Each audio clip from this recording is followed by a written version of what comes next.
Hello everyone, a very good morning to everyone. I hope you all are fine and doing well. So today we are going to do C and D module MCQs and we will see different types of MCQs here. Okay, just in a 1 minute we are going to start our class.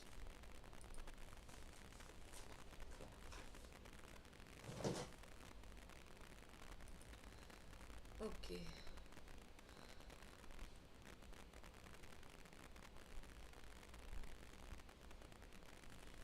I hope my screen is visible to you.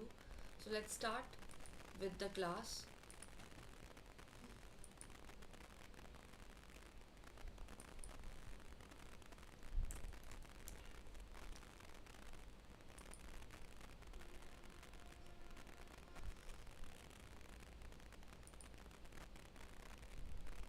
Here starting with the first question. There is a value is given of the portfolio and 1 day standard deviation is also given. So we have to calculate the maximum loss at the 99% confidence interval.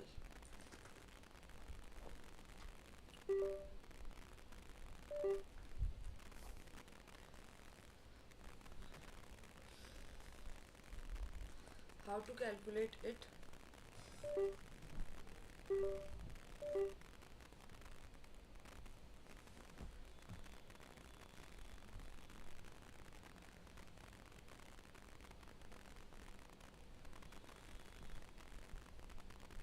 See, we know that just to calculate the value of portfolio, 1 day maximum level of portfolio with 99% confidence level, we can use this formula. Just a second only.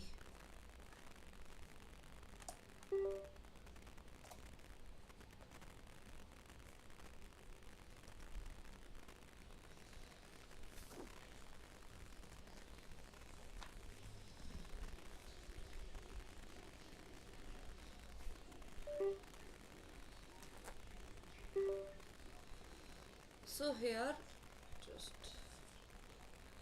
solve this question. I'm just making a setting here.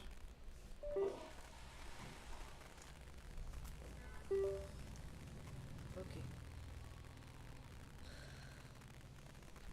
So here we have to find the calculating the 1 day maximum loss. And how can we calculate this? We know that value at risk we have to calculate here, and value at risk is equals to the x which is the basically portfolio value. Then we have to multiply it by the z score and then multiply it by the confidence level. So x is given here, that is about of 2 lakh. Z score, like value of portfolio, is given, that is Z score, which is 99% confidence interval or confidence level is given, and here 1 day standard deviation is 2%, and this 99% confidence interval is according to the table is 2.33. So now we just want to calculate this 2% of 2 lakh and then multiply it by 2.33. So it is equals to near about the rupees 9320 in the positive way. That means we can say this is the value at risk. Okay. Now second question is there is a duration of the value of par value of 100 yielding 12% is 3 years. If the yield of the bond rises by 6 basis point, then what is the change in the price of the bond will be?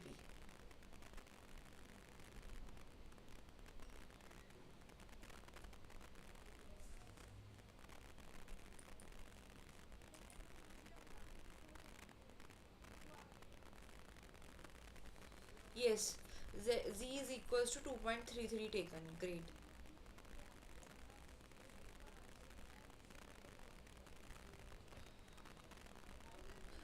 here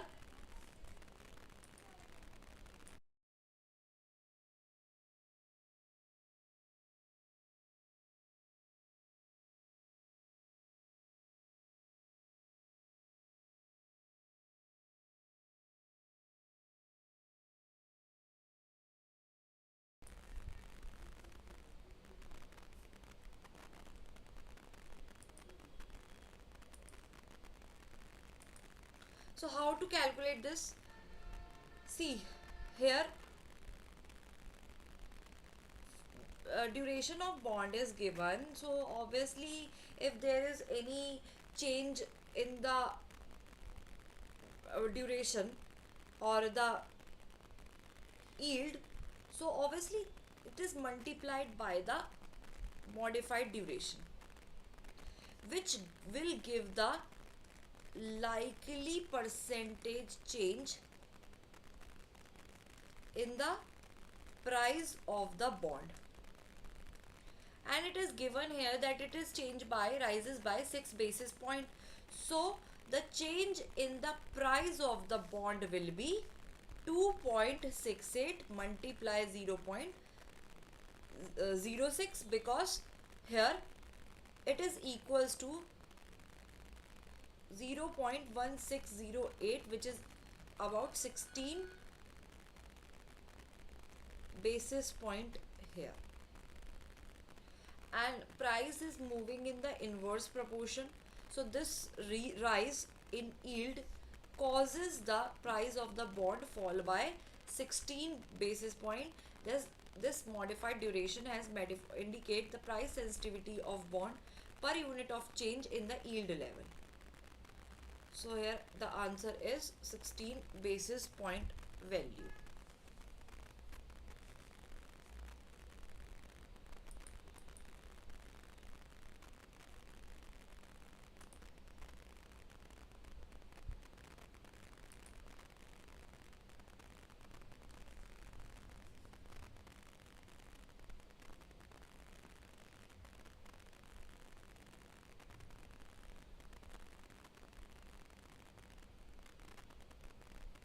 Let me see one thing.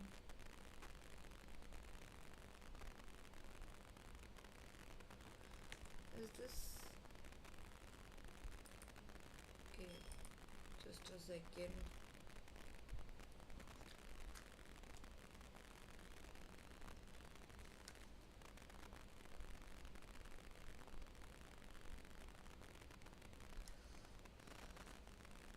So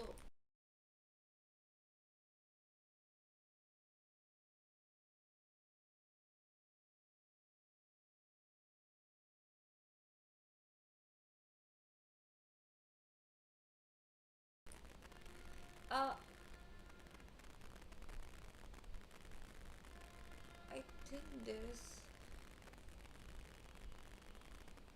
any this calculation I have to check once.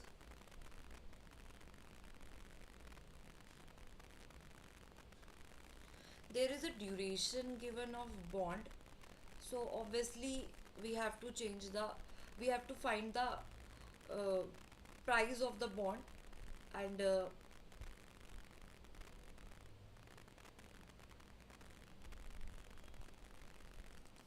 duration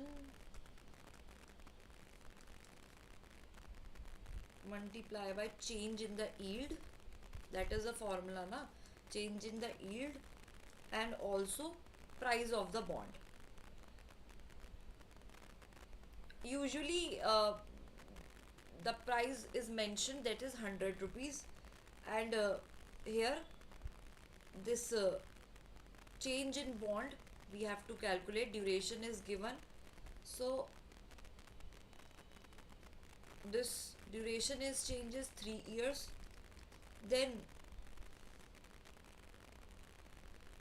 here the basis point is 0.01%, or in the decimal point there is 0.001, so that is equals to 0.0001 and then multiply by 100. So I think it is equals to minus 0.03.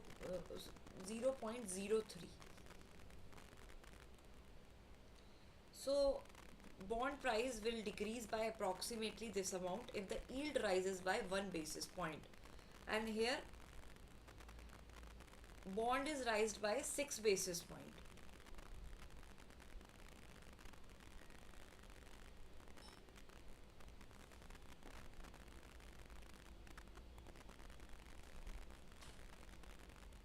Now it is clear.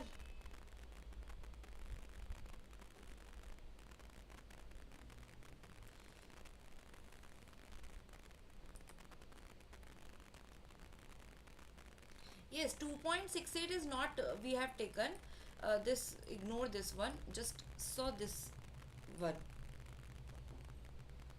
This 2.68 is not correct because duration is given, we have given duration of 3 years. Clear? Just see, duration is given here.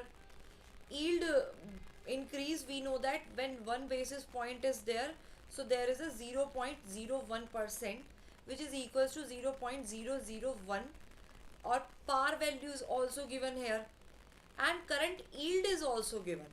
So we have to use the formula, that is percentage change in price, which is equals to negative duration multiply by yield. And duration is the Macaulay duration, so we assume it is close enough to the modified duration. And in this we do the calculation, that is duration is 3 years and yield is 0.0001, that is equals to negative of 0.003%. So we can calculate the change in price, which is percentage change multiply by 100, that is equals to 0.03. So we can say the change in price of the bond would be decrease of approximately rupees 0.03 if the yield rises by 1 basis point. Okay.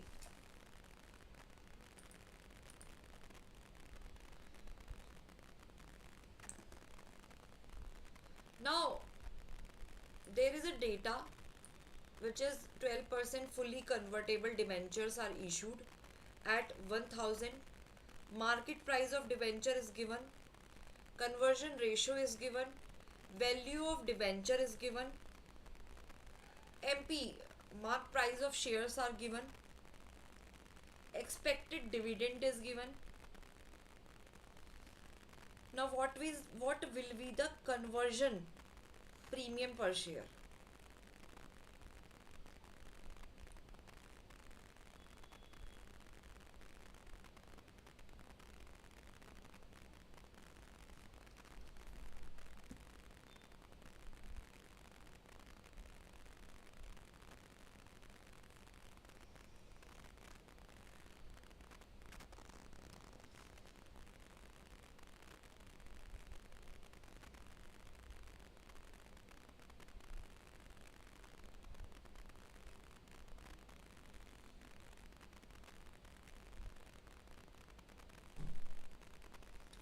How to find the conversion premium per share here?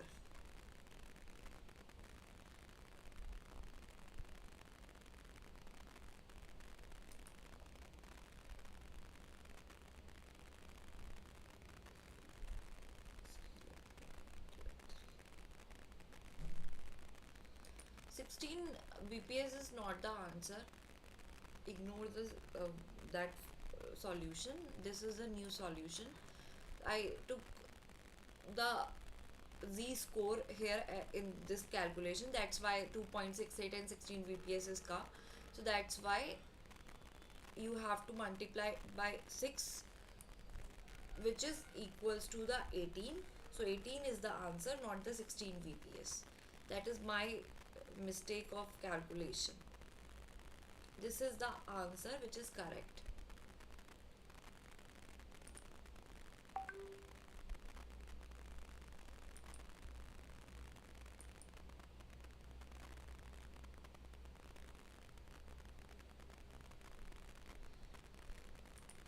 Now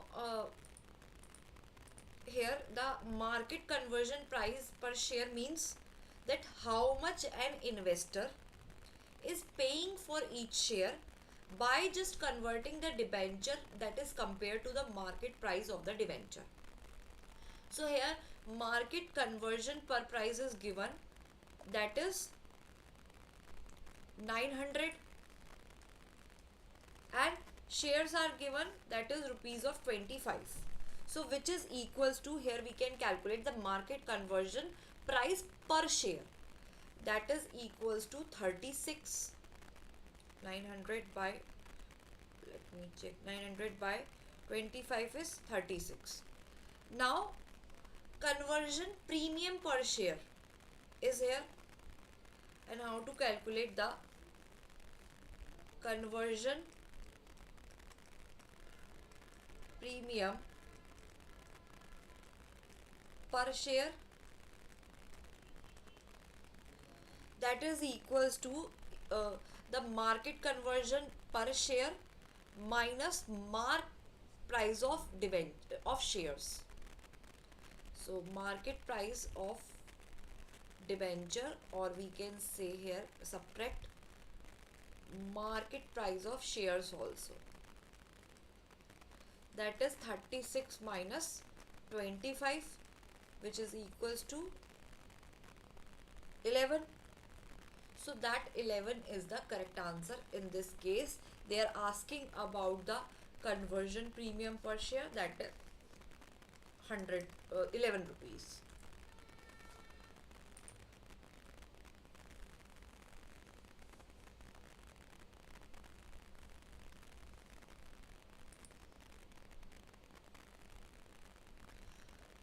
So here identify the forex deal. Identify the type of forex deal. There is on 8th of September 2022, ABC Bank of Chennai bought US dollar 1 lakh 1 lakh, sorry, 10 lakh 11,032 hundred against the US dollar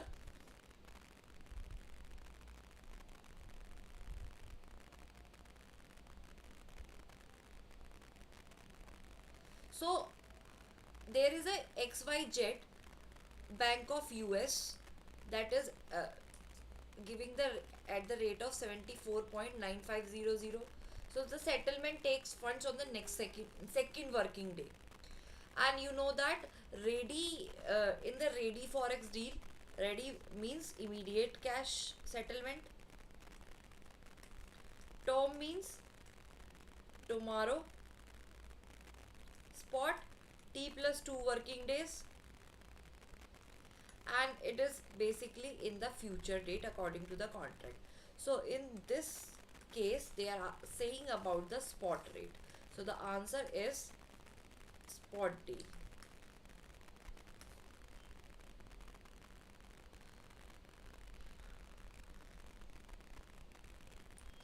So XYZ is there, which lends a significant money to a construction company for funding a major infrastructure project.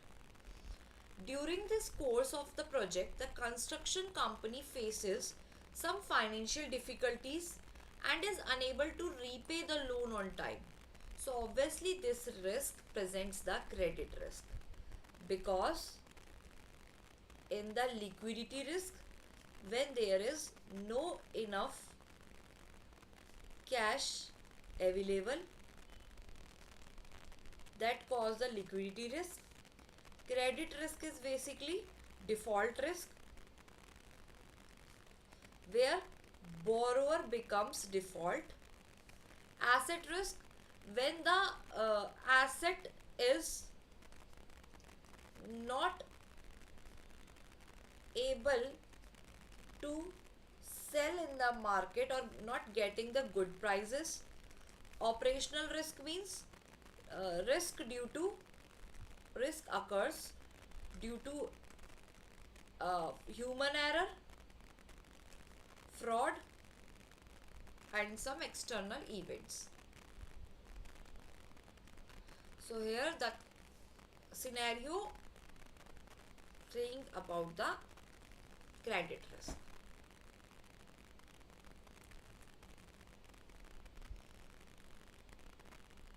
Yes, correct. Second working day is portrait, ready 0 and Tom is 1 day.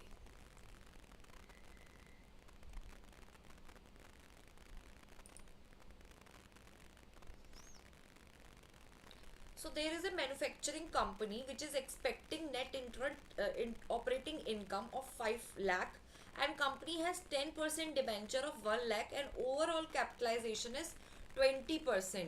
So we have to calculate the value of firm here.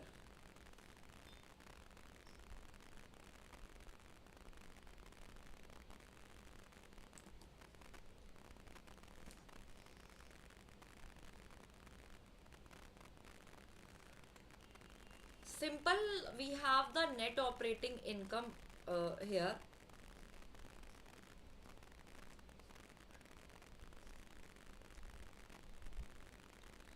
And uh,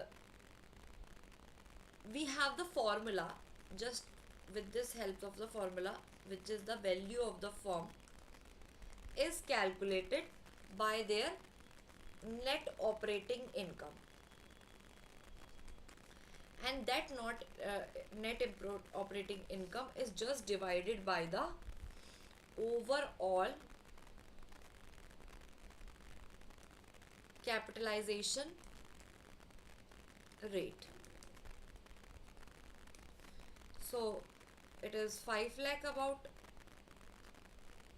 just divided by 20%, which is rupees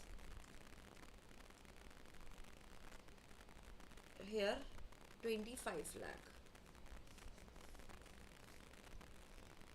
So this answer is correct.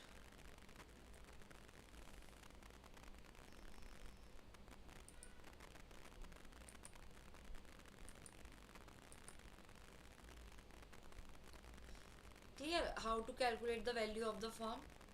See, I will provide you the formula BFM, all the important formula PDF also. Okay, that will help you.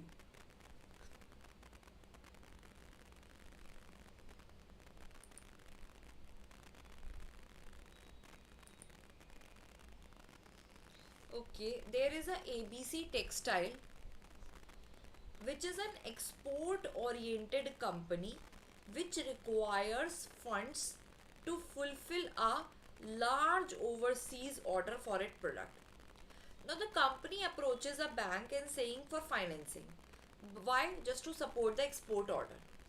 Then that bank assesses the credit requirement and provides a loan limit which is designed to finance the production and shipment of the good for export. So what is this type of loan limit called?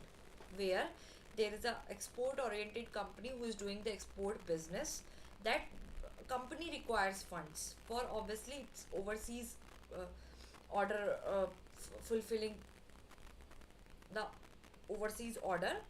Company saying to a bank, just give me the finance. Bank assess that what is the requirement of credit and provide a loan limit which is enough for shipment and finance the production. So that type of loan limit is called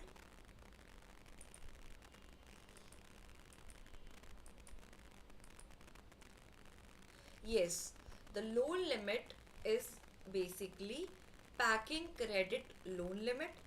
This packing credit is a pre-shipment finance facility which is provided to the exporters so they can help in their fulfilling the export orders, and the funds are covered the cost of producing, also cost of processing and packaging the goods before they are shipped to the overseas buyer. So the correct answer is here option C, that is a packing credit limit loan which is available to the exporters so they can do their business without any problem.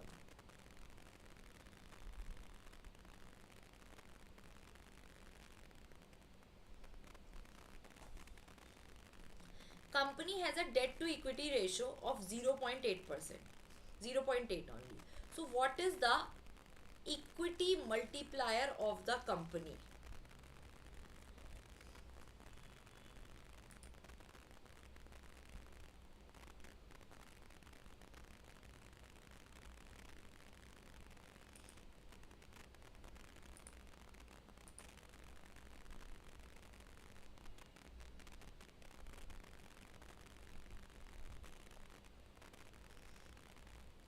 See, for this calculation we have to use one formula. Uh, the formula which is here, equity multiplier is equals to total assets divided by total equity. So we have the debt equity ratio, so we can also use this formula, that is debt to equity ratio is equals to total debt divided by total equity. So 0.8 is equals to total debt divided by total equity, which we can say that that's total debt is equals to 0.8 multiplied by total equity.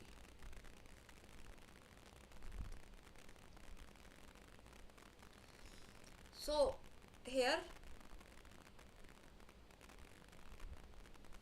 we know that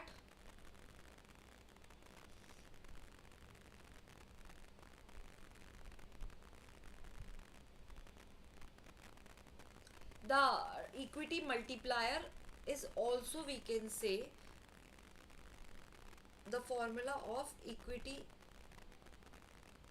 multiplier is this total assets, means this total assets means here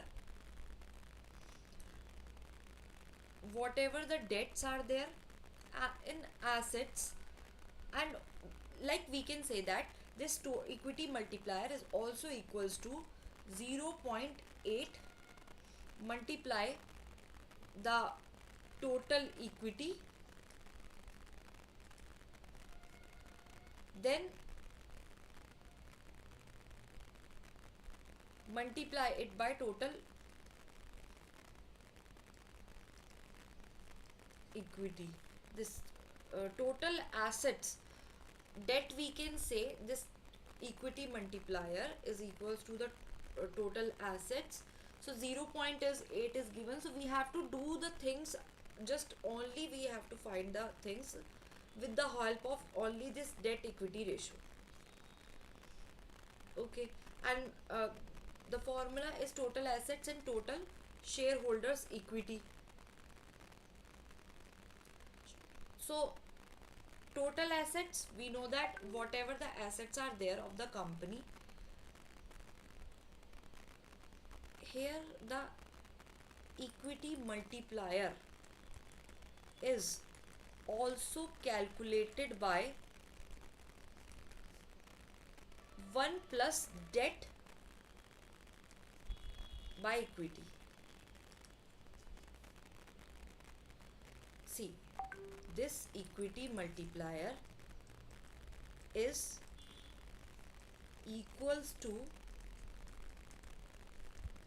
total assets and divide by total equity, and also same to multiplier is represented as 1 plus debt by equity. That means it is equals to 1 plus 0.8, that is 1.8. Then we have to multiply it by 10, so the answer is 18.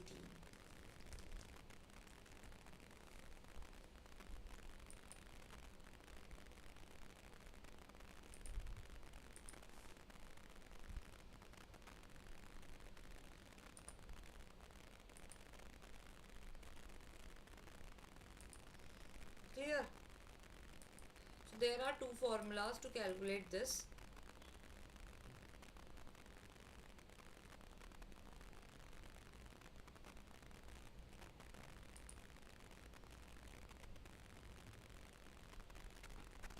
We have been giving the cash flows here. Now we have to calculate here the risk associated with the business. Year is given, cash flows are given. Just find the answer, how to find.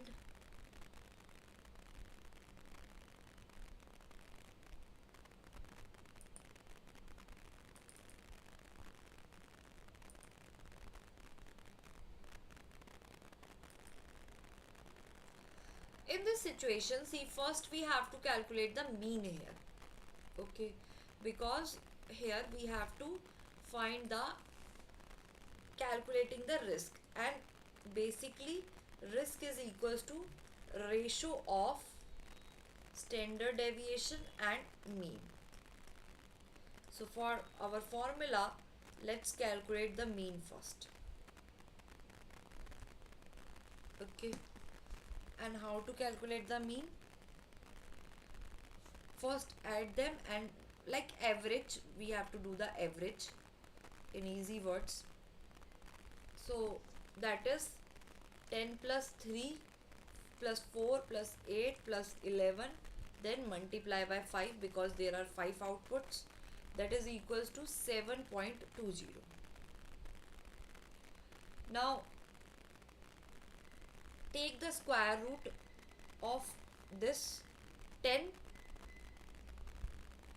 minus 7.20, which is equals to 2.8. Do the square of this, we get 7.84.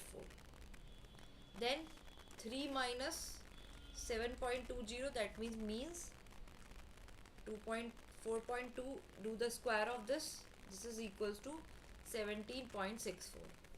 Then 4 minus 7.20, that is equals to 3.2 square, which is 10.24.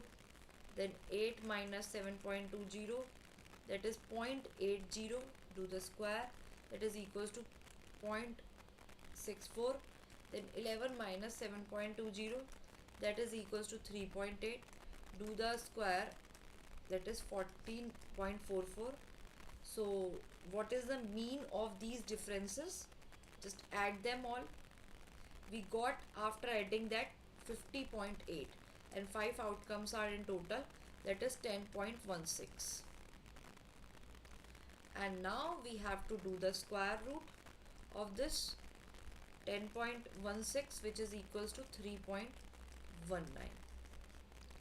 Now 3.19 is the standard deviation and risk is 7.2, that is equals to 0.45. So this is the answer here. Clear? Simple process. Find the mean first, then after that find the standard deviation, and then do the ratio.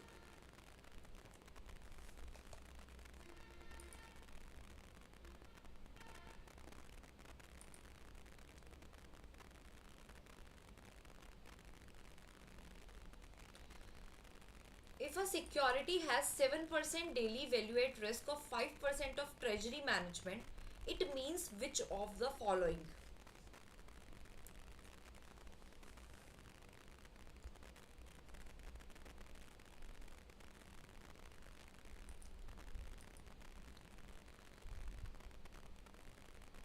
See, value at risk, we know that is a statistical tool that measures the worst possible movement of a market rate.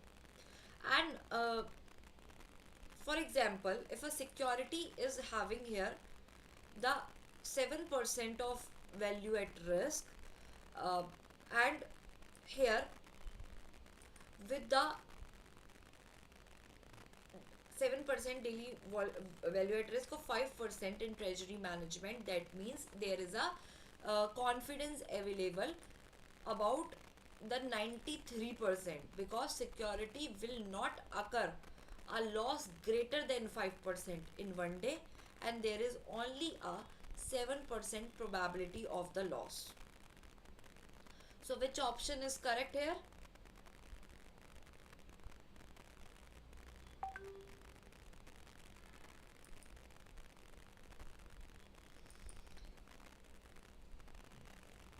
According to this, our option C is correct.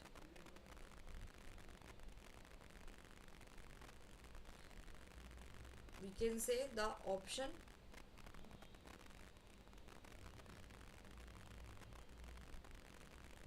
because still value at risk is one of the important model, and there is option C or option D. Which option is correct according to you?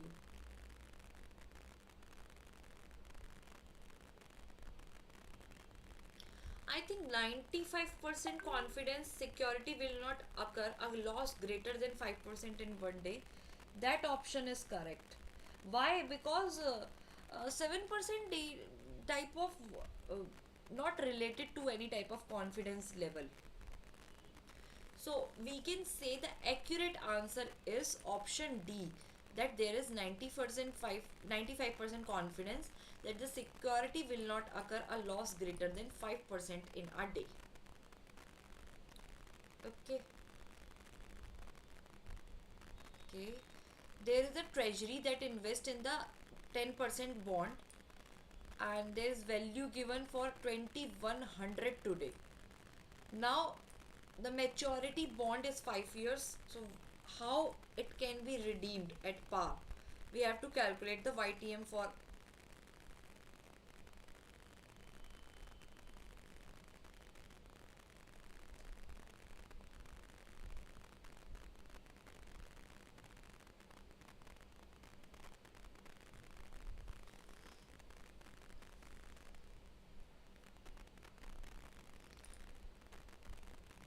daily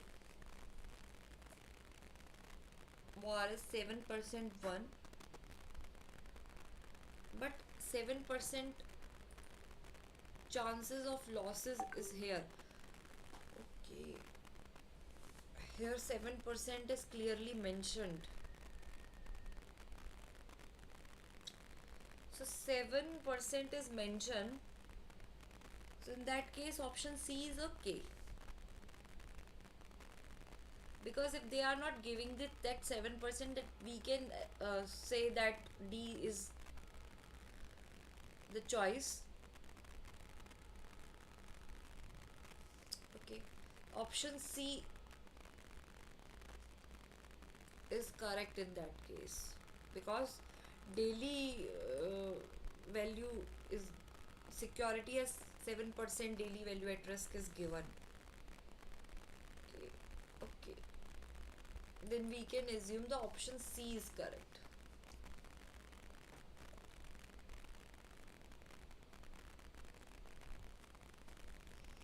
Fine.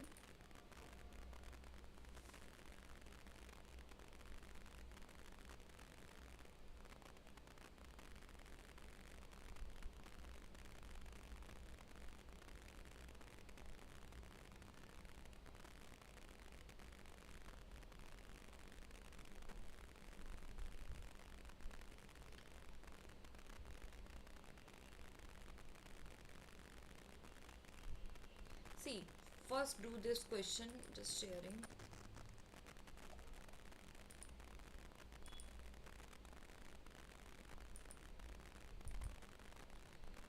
There is a XYZ Limited in Bangalore exports oil barrels to the Germany, and they are here importing all the components from South Arabia. Now we know that here in that case this is given that imports are invoiced in real and exports in euro. Now company is exporting 5000 units at a price of euro 150 per unit. Then there is a cost of imported component is 60 real. Ignore all the fixed and other variable, then the cash flows in foreign currency are due in 6 months. So the current exchange rates are given, and after 6 months of exchange rate, again this is given. So we have to find the loss or gain in the transaction exposure.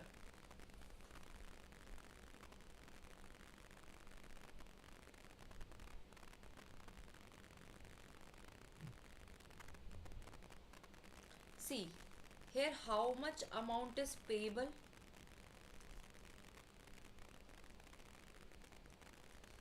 The component is given 60 real and 5,000 unit are priced here. That is about 3 lakh. And how much amount is receivable? The cost is given, that is 150 per unit, and 5,000 units are there, that means 7,50,000. Now we can find the gain in the currency conversion. How much gain is there? See, this amount is received, so we have to deduct the rate from this. You can see first the rate is 58.90, but after 6 months it become 59.20. So that is equals to, we have to multiply it, not deducting, because we are find the currency conversion. So here 59.20 minus 58.90, that is 0.3. This 0.3 multiply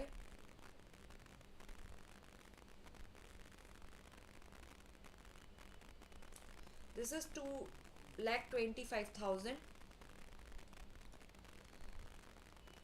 Now we have to find the loss also, that is, this is the amount we paid, and this becomes this buying rate,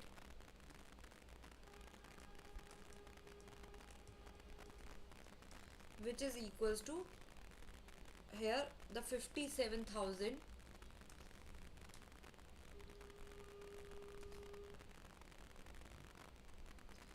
So how to find the net gain here? Just deduct them. We got here 1,68,000. So this is the answer, which is the net gain in that situation due to the transaction exposure.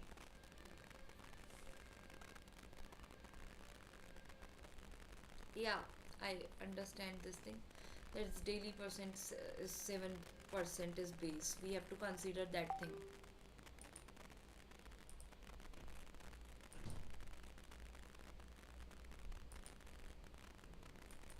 Now this question is clear. How we find the current exchange rate is given, we have to find the loss and gain. No need to converting the exchange rates and anything, just we have to calculate the things here, like how much they are earning or losing.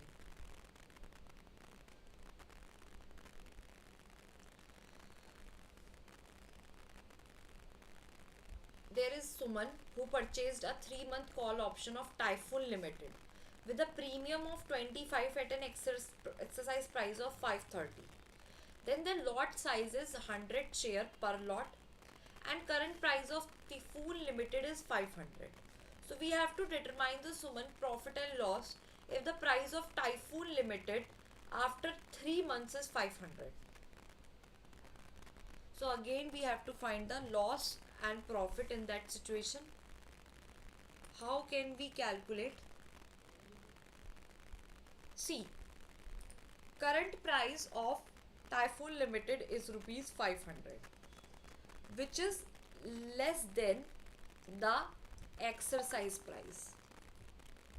So we can assume Suman not exercising the option early because call option will not be profitable. In this case, Suman loss will be equal to the premium paid. So total loss is equals to premium paid multiply by the number of shares, and there are 100 number of shares. So the answer is 2500.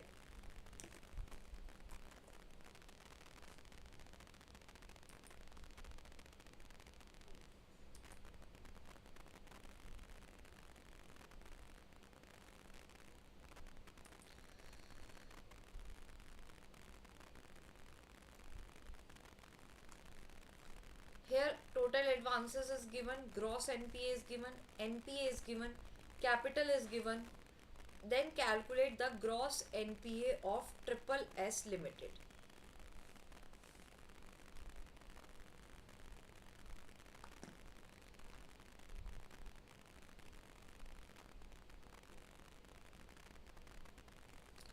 Gross NPA, how we calculate the whatever the total advances are there, simply we just have to do the percentage is given, that is 1500.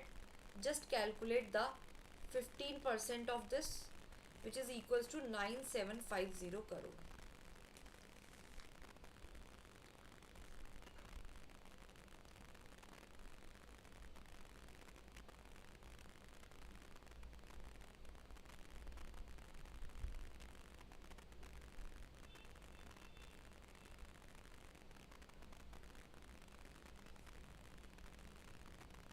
Because whatever the total advances are there, just divide them by the gross NPA and multiply by 100. Like multiply it by gross NPA, do the percentage, and then answer is there. Simple question.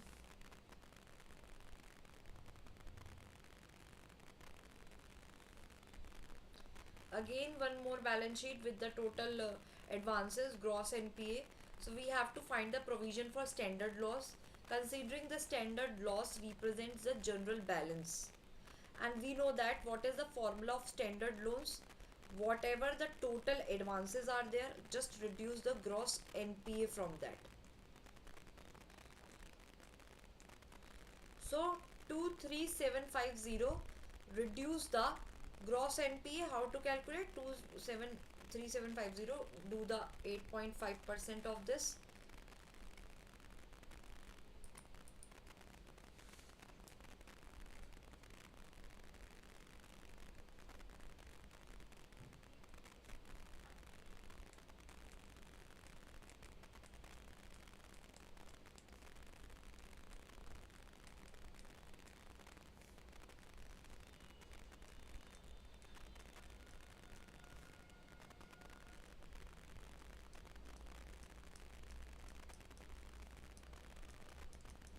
After this calculation,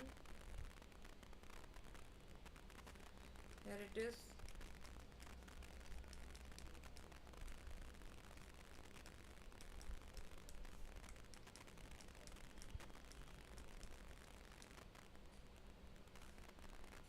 Now we have to calculate the provision for the standard loans.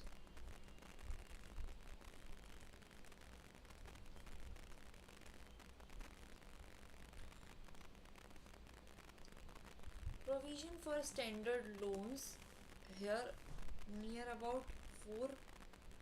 Let me check.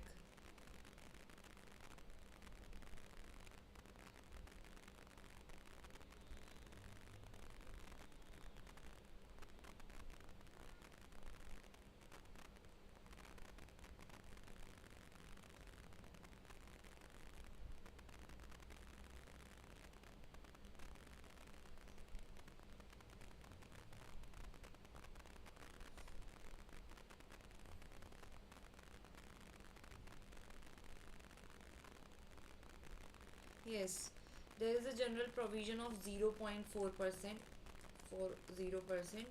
So just do the multiplication. So here we get 86.93 crore.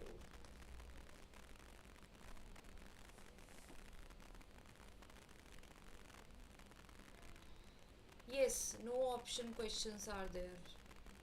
Basically, numericals without the options.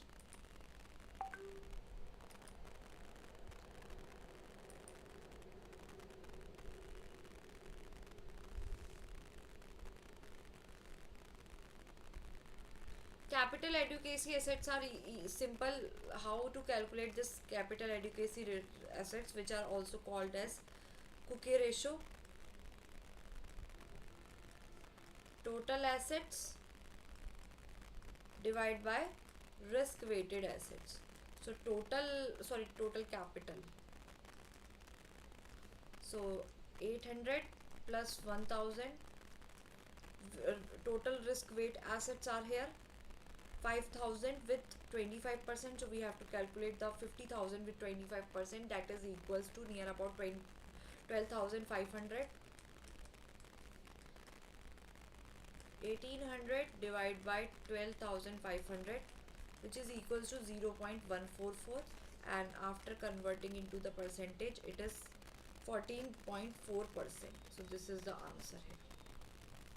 Clear? Simple. But the formula is required here. Today I will share all the formulas.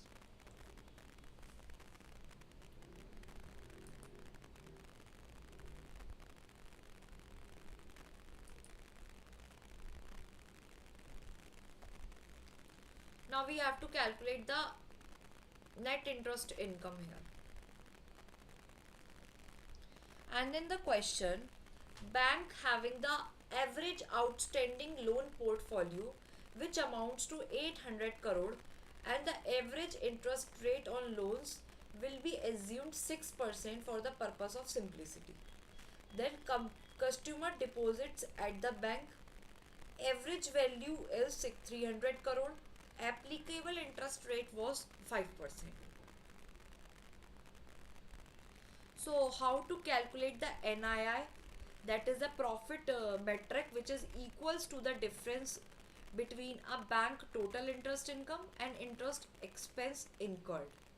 So here interest income is 800 crore multiplied by 6%, that is 48 crore, and interest expense is 300 crore multiplied by 5%, which is equals to 15 crore. So we have to do the difference of that. That is equals to 33 crore. So this 33 crore is the answer. Simple. Now we have to find the net interest margin when average total assets increased by 50%. Interest received is given, payable is given, average total assets are given. So we have to find the NIM, and NIM generally equal to whatever the interest received, subtract the interest payable from that, and divide by average total assets. So how much interest is received? 50, paid is 40, divided by 200, which is 5%, 10 by 200, 5%. So this is the answer.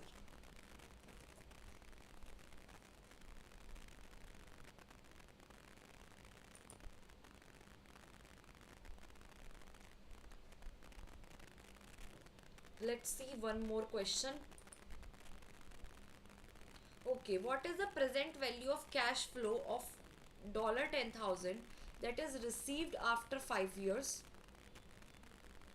if the discount rate is 7%?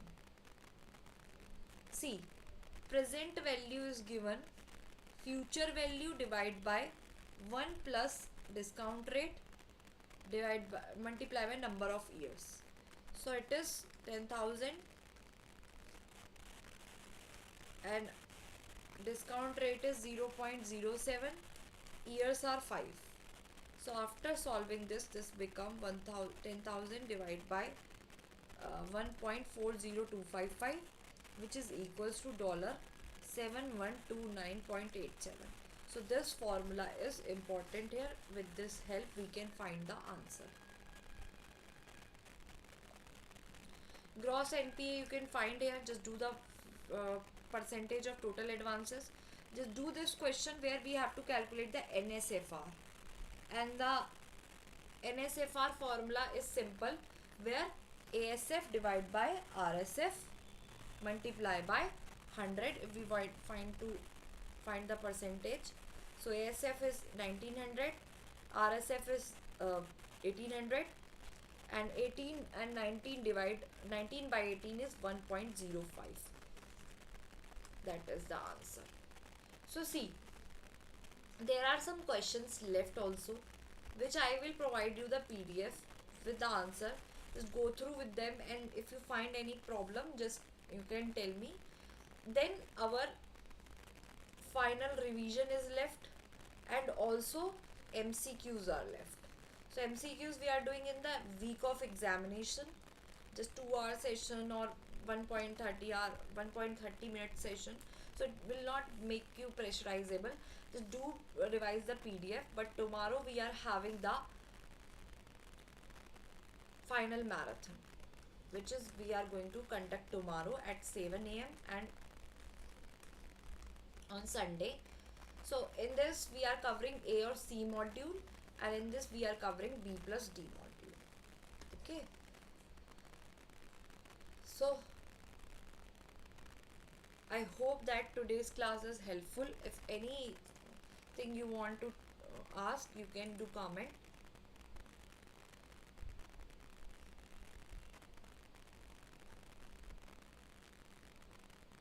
So thank you everyone. Let's meet tomorrow for our next class. Till then, take care and have a good day all. Thank you.